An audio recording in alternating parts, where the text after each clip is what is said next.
The only problem was all this hype was smoke in the wind. The game, while being praised for what people think is a great victory in gaming, fundamentally fails as a game. Stellar Blade commits nearly every sin that modern gaming has. Starting with a 4-minute cutscene, you see what type of game this is. Not so much a game as a show of spectacle. Not a surprise, considering this comes from a gacha game developer, famous for Nikke, Goddess of Victory, another game that has no depth at all to it. This is not a game like you would expect to see. This is a glorified showcase of their technology and their artists. This game has the depth not of a puddle, but of a glass of water, having absolutely nothing beneath the surface, whether it be the combat or the game as a whole. But, as this is a Souls-like, I'll start with combat. The combat is remarkably simplistic. You click the button, it does the thing. There are no special moves, and there is no depth within it. To block, you press the block button. To stab, you press the stab button. To do a bigger stab, you press the bigger stab button. A good game will have significant complexity behind just a few movements. The pinnacle of this is a 2018 indie game called Clone Drone and the Danger Zone, which retains remarkable complexity despite only actually having 3 different swings, using the arrow keys and the mouse as the only required controls of the game. This game does not do this. It gives you more and more buttons to use.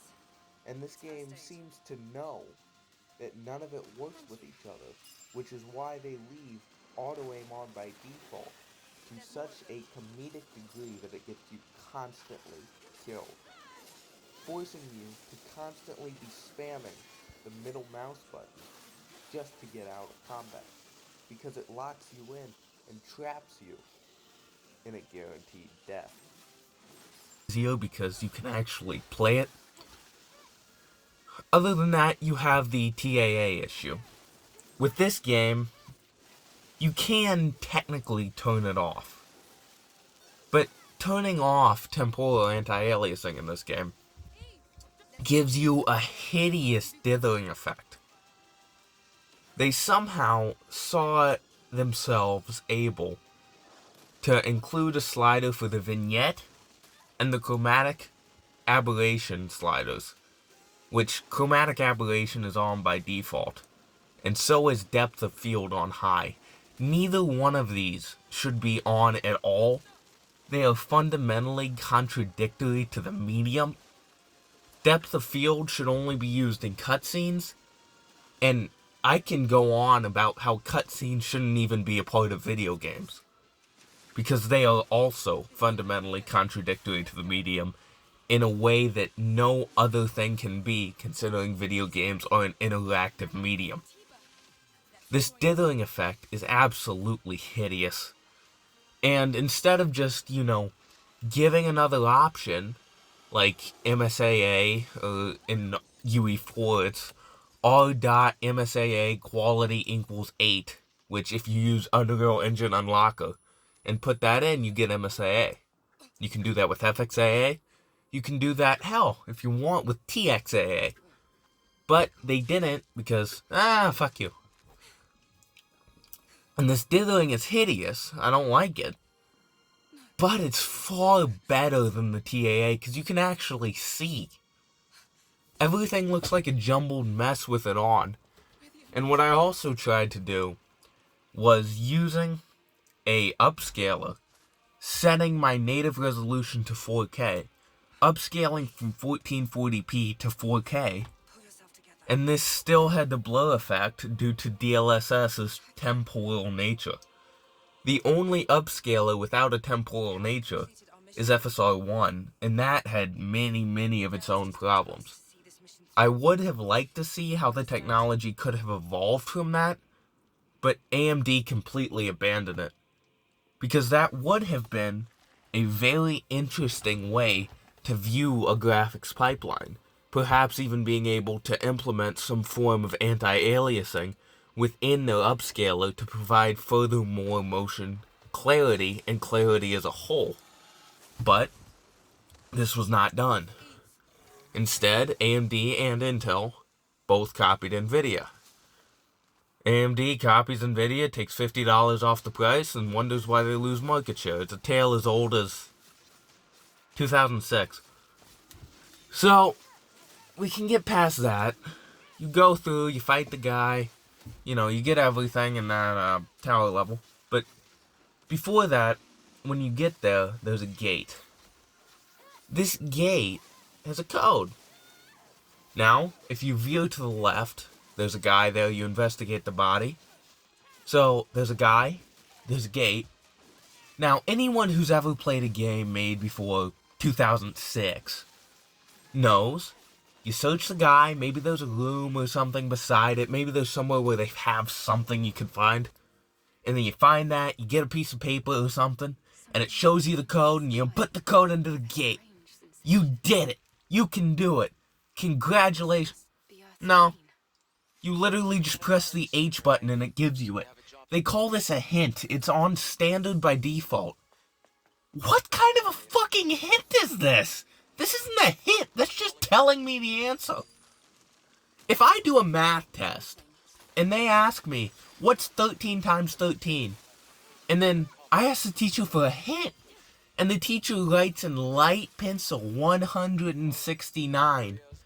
That's not a fucking hint, you morons.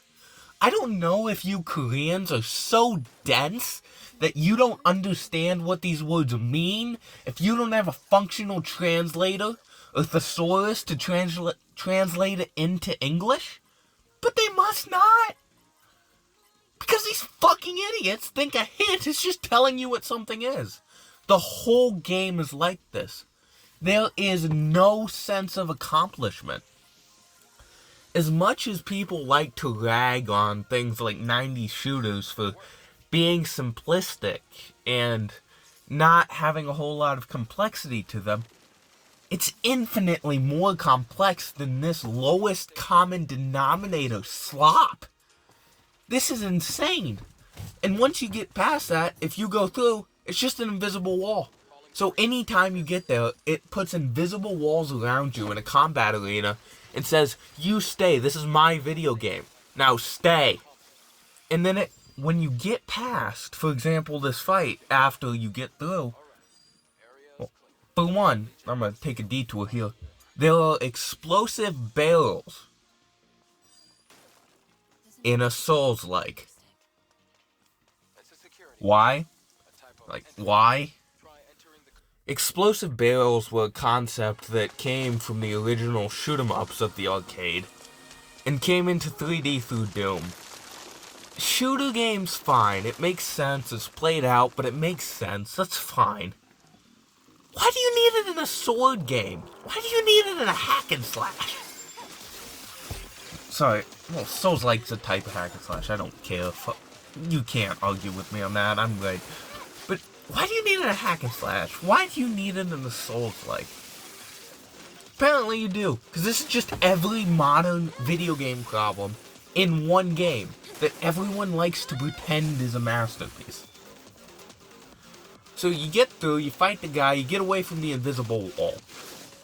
And then your little drone guy who's following you around like this is fucking Mario Kart 64 just tells you where you go. He just says, go here. It was bad enough when minimaps started becoming mainstream, because it was just an excuse to not design your levels. Keep in mind, any technological advancement or development in the way that things are made in technology will always be used to administer the laziest possible outcome. This is an inevitability of technology. It's why games are easier to make than ever, and software as a whole is easier to make than ever, but it costs more than ever. Because software always ends up going to the laziest common denominator. But you go through and you swing on these rails. Now, these rails, if you've ever played a game like Mirror's Edge, a 2008 game, you would know it's physics-based. So you go fast, you swing across. If you're on the edge and you have a lot of weight behind you, you go fast, you go through the rail, and you land with good speed on the other one. But no, if you're above the halfway point in this game, it just sends you 20 feet. Because of course it does. This is a modern game. We can't have people feeling like the game isn't gonna make them the bestest player to ever be. They are great. They are them. You are you. Here's your trophy. Then they go around this godforsaken building. And there's nothing there. But you look to your right, which you don't even look. The drone tells you to look. And it's yellow painted walls. Now you get on it, and it tells you press W to go up. Fine, you press W. You do it again. Then you do it again. And when I say the problem in software is always the laziest common denominator, and things like minimaps are not doing this, Yellow Paint's doing it today. Yellow Paint is the minimaps of 20 years ago. Things just get worse and worse. But to prove that this is not to make it easier, that this is an artistic crutch from lazy level designers who couldn't be bothered to make a half-decent level, and this is always a waste of time. Remember this. This is always a waste of time to hide loading. That's the only reason you will ever move vertically or slowly in a game. Which, just give me a loading screen. That's fine. When did we stop doing this? I'm fine with a loading screen. Because a loading screen will take 10 seconds when the game's released, and it'll take a second in 10 years. That's better than a minute every time I play the damn thing. But games like this, which started out as PS4 titles, they still do those tricks that we were for some reason in love with. Which is why TAA is used. TAA came into prevalence late in the Xbox One and PS4 generation because the image quality was so bad due to the low resolutions, it was the only way to hide it. Then we developed upscalers, which were used for that briefly, but were eventually made the standard on consoles, which it's still, yeah. But in this game, you can only see one ledge at once. So you look around, you can't see it. The camera physically will not let you see the edge. That's just bad level design. This is comedically bad level design. You pan the camera down as far as it goes, you can only see the one you're on. You pan it up as far as it goes, you can only see the one you're on. We haven't completed our mission. But, of course, that's just how things work, because of course it is. Understand? And this game is, despite being so praised and so beloved, not a good game. It's a quintessentially modern game. With a 5 average, it's 5.5, 6 out of 10. This is not better than almost anything made in 2004. I'd rather play a 2007 shovelware game for PS2 that's still being developed cross-platform. Like, that's the quality of the game. There is no reason to play this game. There are better games in its genre, many.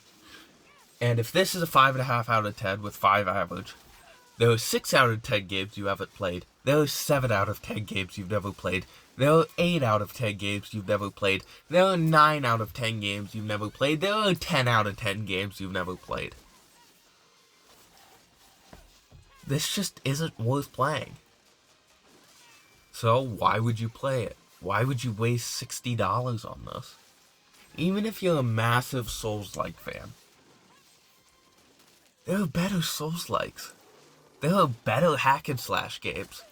Hell, Clone Drone at the Danger Zone, an indie game from 2016 about square voxelized robots killing each other and crumbling apart in an arena, has better combat than this. Significantly so. And it doesn't auto-lock onto everything, it doesn't hold your hand, it doesn't have yellow paint everywhere, and it allows you to discover things like you can in the alien ship within that game. In that alien ship, you could explore, you could go through doors, you could go through hallways. One may be wrong, but one may be right, and it'll take you to the goal. This game is none of that. This game is go forward. Yay, you did it! Go right. It's like being a child and playing a video game with your older brother who's played it 10 times before. That's what this game is. But the game is Big Brother. The game is another one of these games, which is the problem of modernity that we have in our games and our software as a whole. It doesn't set a framework and then allow you to interact with it how you want within the framework, as a great game should. It tells you how to interact and rigidly forces you to interact in the exact same way they do. So, to anyone telling you that this is a great game or a triumph, it's not. It's another modern slop game with a better looking protagonist. That's all it is. If you like modern slop games, by all means, enjoy. But this is not a game that respects you. This is a game made by gacha developers. And it's made exactly like a gacha game, to appeal to the lowest common denominator. So, come away thinking what you want about this game, but take this one word of advice in mind. This game is a game like all the modern games. It is not a game that respects you as an intelligent, sentient human being who can make his own decisions and figure things out on his own. It's a game that looks down on the player. It's a game that pities the player. It's a game that treats the player as a lesser being than the developer, to such a point that it borders on drapetomia.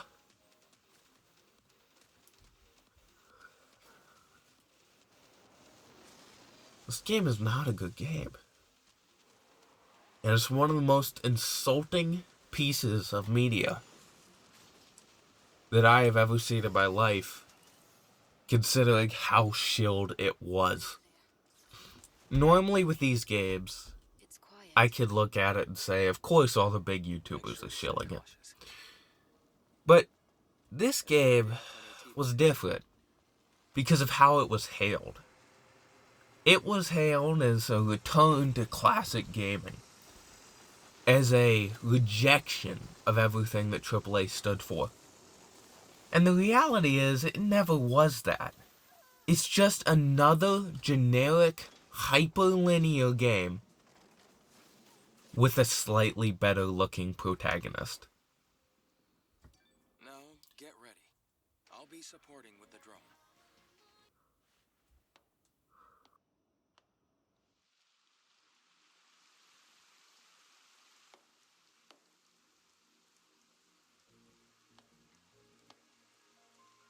So this must be 8 or 7. Yes, this was the final battlefield of civilization. It was also known as a truly colossal city.